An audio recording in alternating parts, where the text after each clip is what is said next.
you join me again tonight. I'm so grateful to God about what He's already doing in your relationships and in your marriages. Please kindly feel free to share your testimonies with us, as that encourages us to actually do more on this channel. If you have not subscribed to my YouTube channel, please kindly do so now and turn on post notifications to receive updates on my YouTube channel.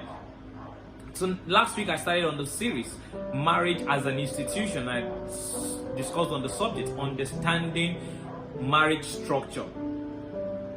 Marriage was designed by God as an institution, and in every institution there is a structure, and we are made to understand that the structure that God puts in place for the marriage institution is such that the man takes the head position and the woman takes the body position. That is, the man is assigned as the leader while the woman is assigned as the associate or the partner. We must understand this clearly. This has nothing to do with inferiority or superiority. It's just the way God designed it to be.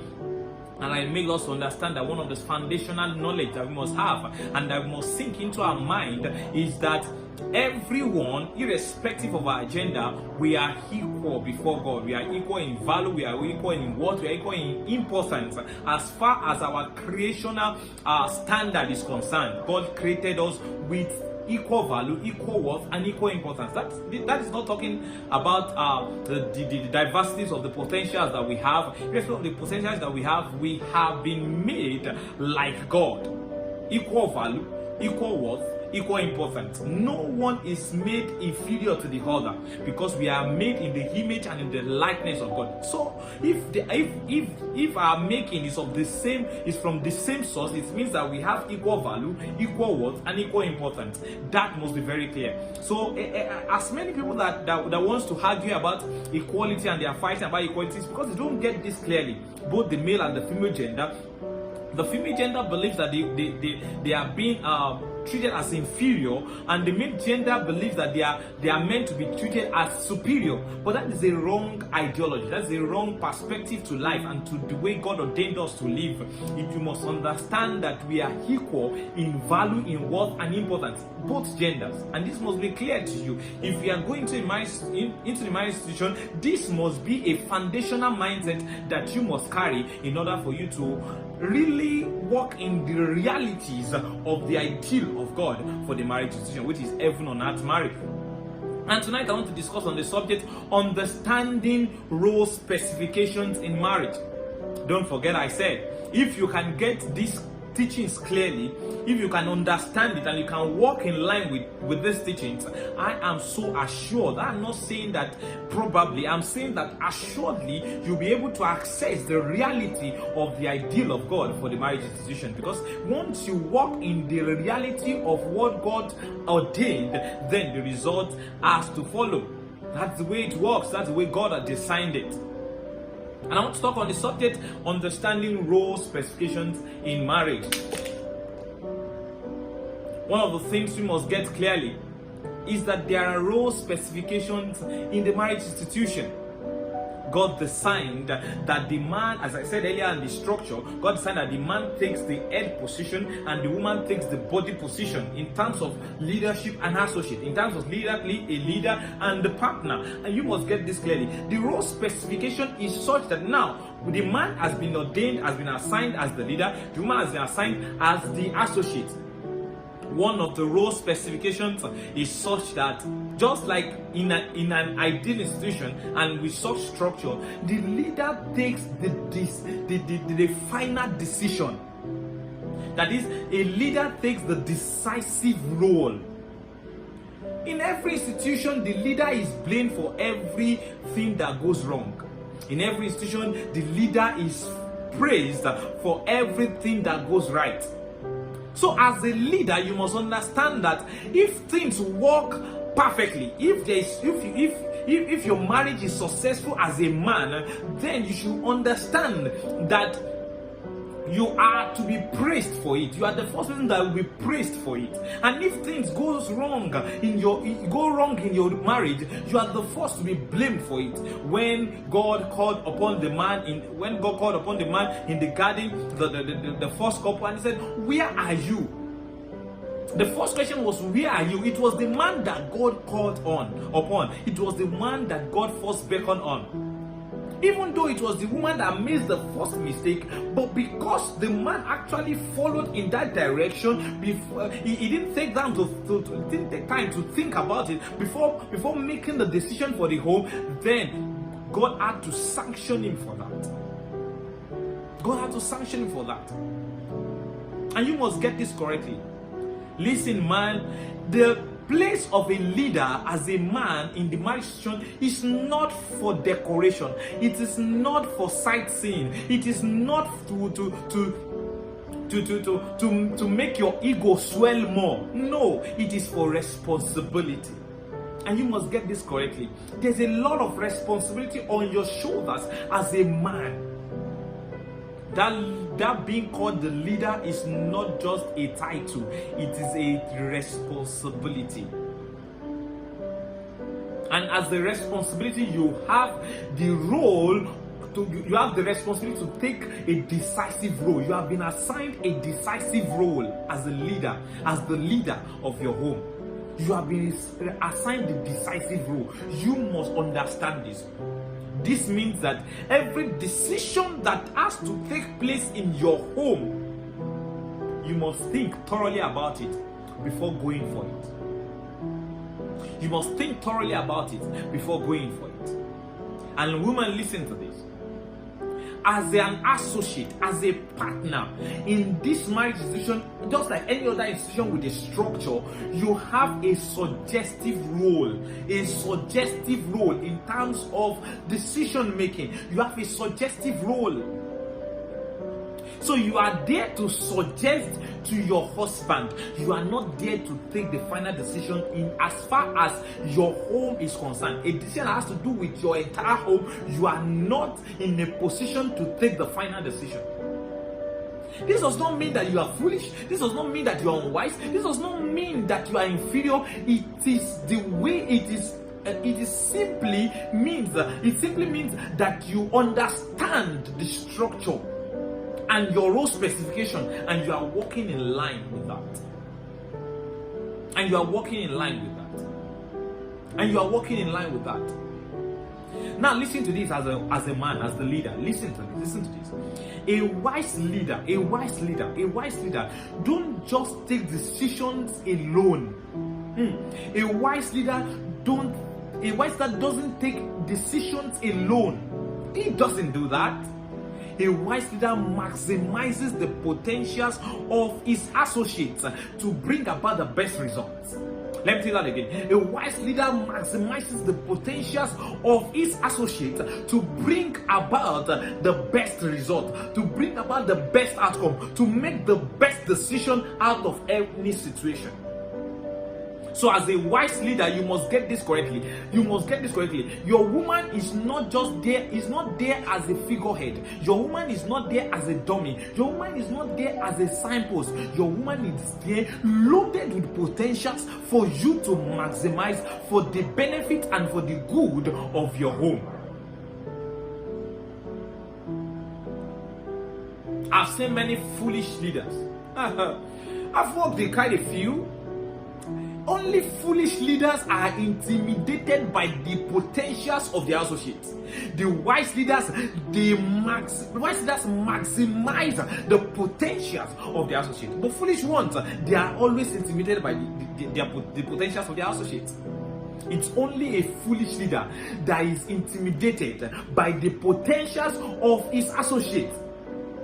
So when his associate wants to go for another course, wants to go for higher course, wants to do this, wants to do that, wants to take a higher leap, they are intimidated not because they restrict them from doing those things, not because they have seen dangers ahead, but because they are intimidated.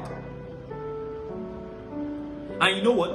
The foolish thing about it, the most foolish thing about it is that what they didn't realize is that the glory of the associate automatically comes on to them. The glory of the associate is actually associated with them, but they don't realize that. You see leaders that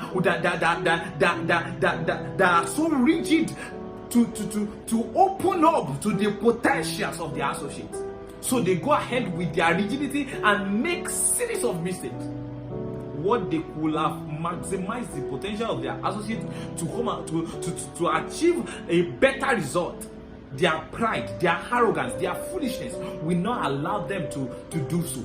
The same thing applies to a man, to the husband that is not maximizing the potentials of his wife.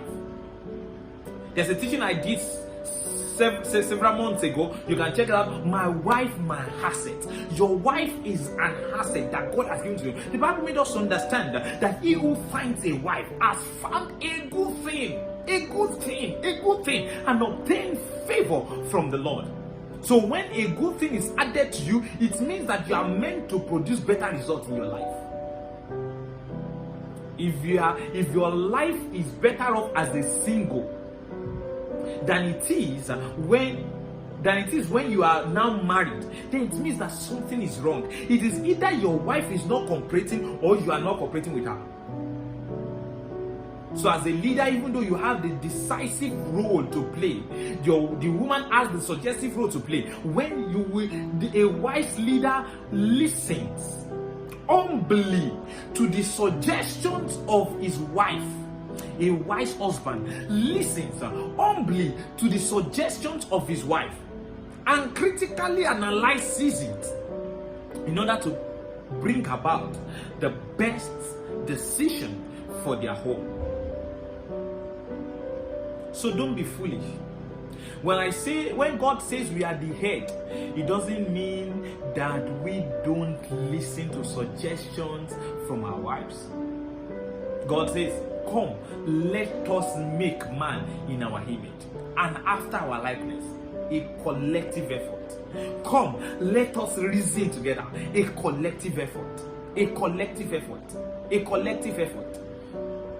The body structure is designed so that every part, every member has a role and a responsibility, and the glory comes to the head.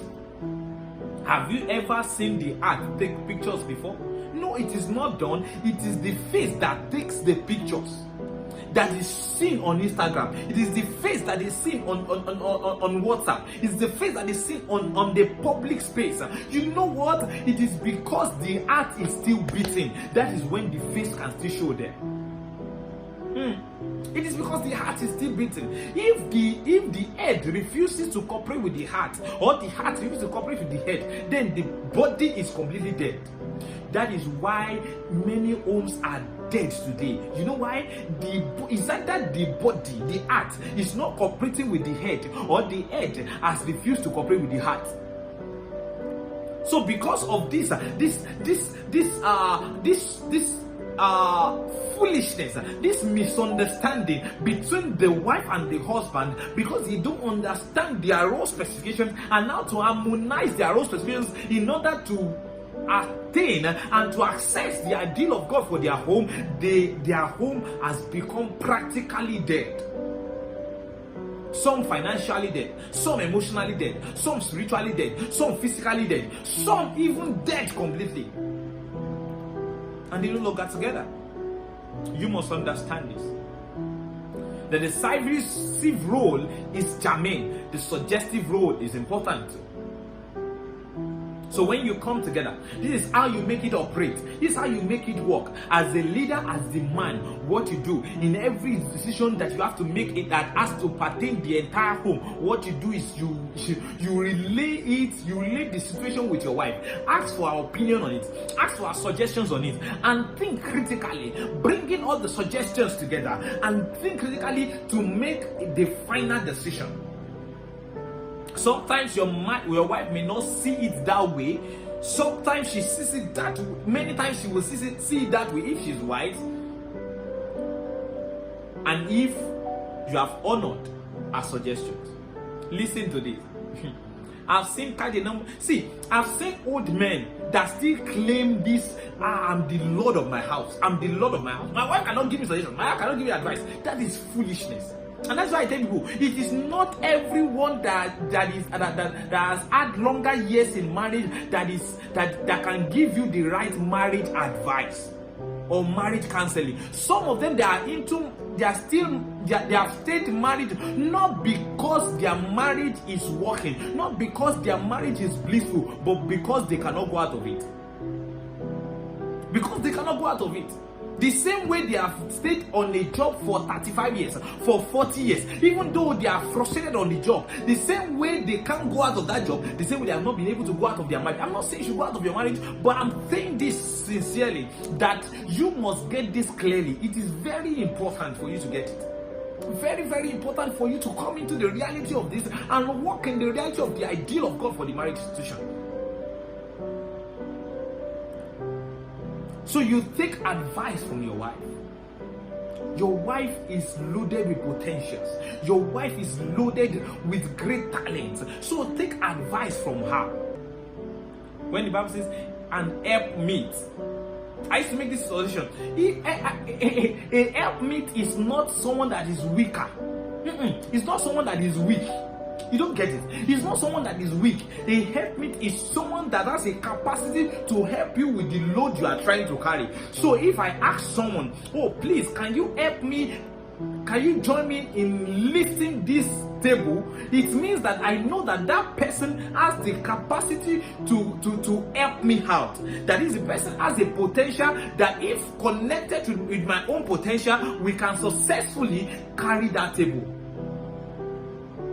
So if I want to carry a big chair now, I won't ask my little son to help me out, because I know that he doesn't have the strength that can match with my whole to actually to make us carry that chair successfully. So I will ask my wife, because I know that she has a capacity that if combined with mine, we can carry that chair together. The same way, you must understand this. Your wife is not there as inferior. Your wife is not there as a non-entity. Your wife is not there as a dummy. Your wife is there loaded with potentials.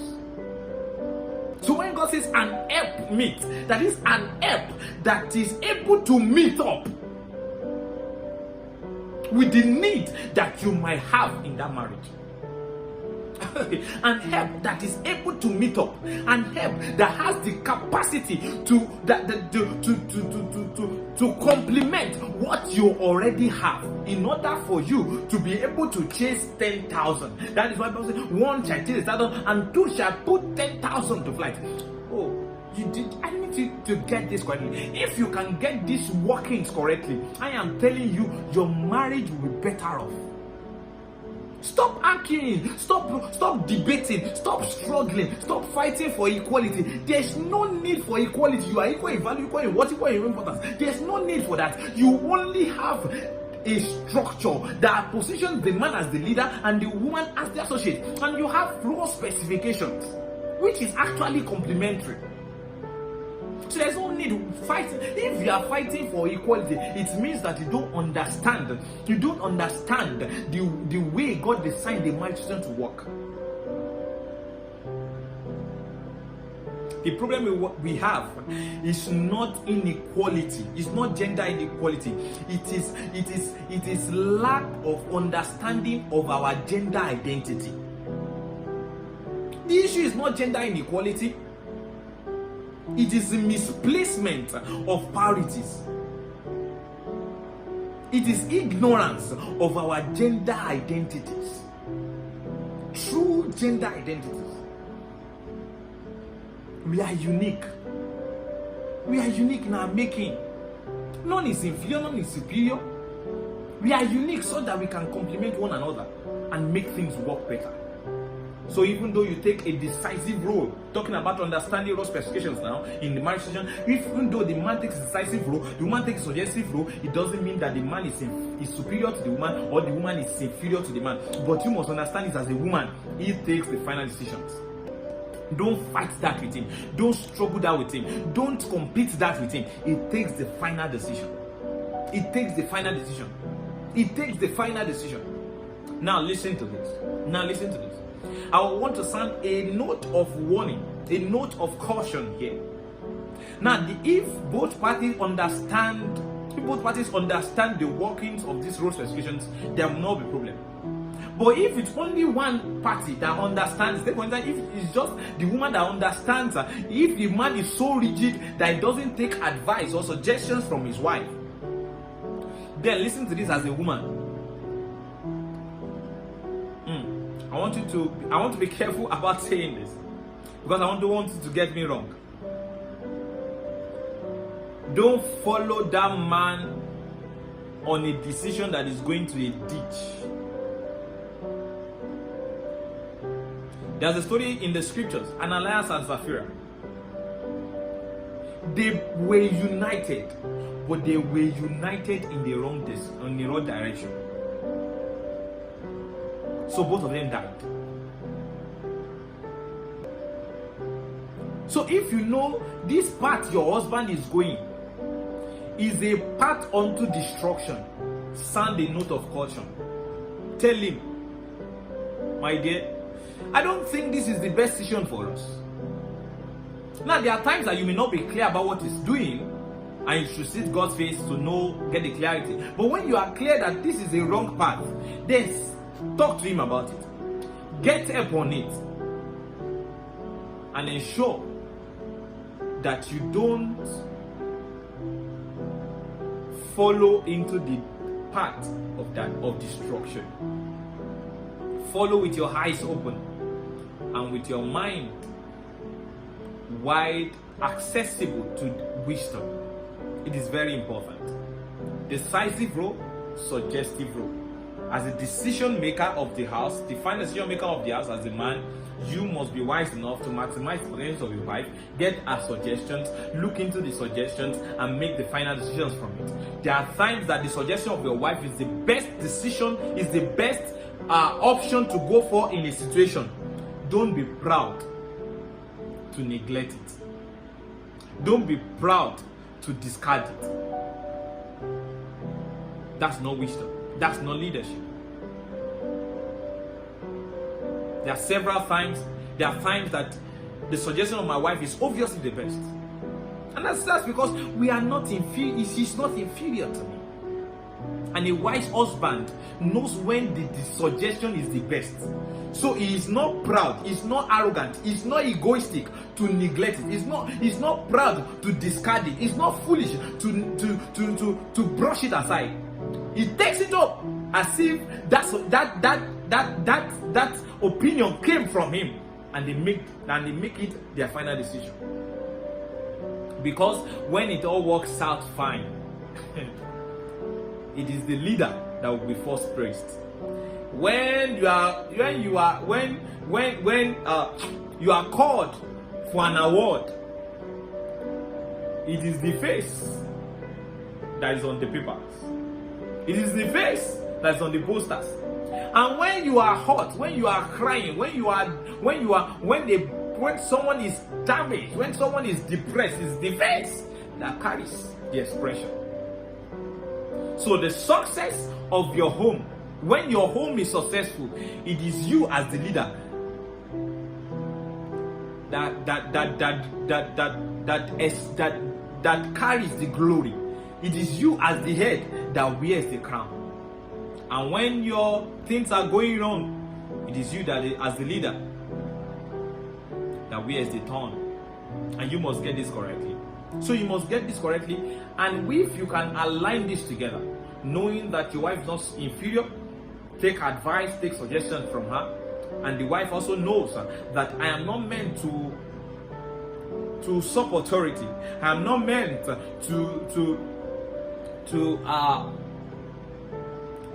hijack the position of the role of my man. Then things will work out fine. So the woman is humble to give suggestions, and she's contented with that role. Contentment. That's the final thing I will say here. Be contented with the role that God has assigned to you. Be contented with it. Focus on it. Be responsible. And you'll see things working out together for your good. I trust that you have been able to get something on this episode tonight. Next week I'll be continuing. I'll be doing a continuation of this series, and I'll be talking on something that is also important on this series: marriage as an institution. Thank you for joining me once again tonight. Till I come your way next week, stay safe, stay blessed, and bye for now.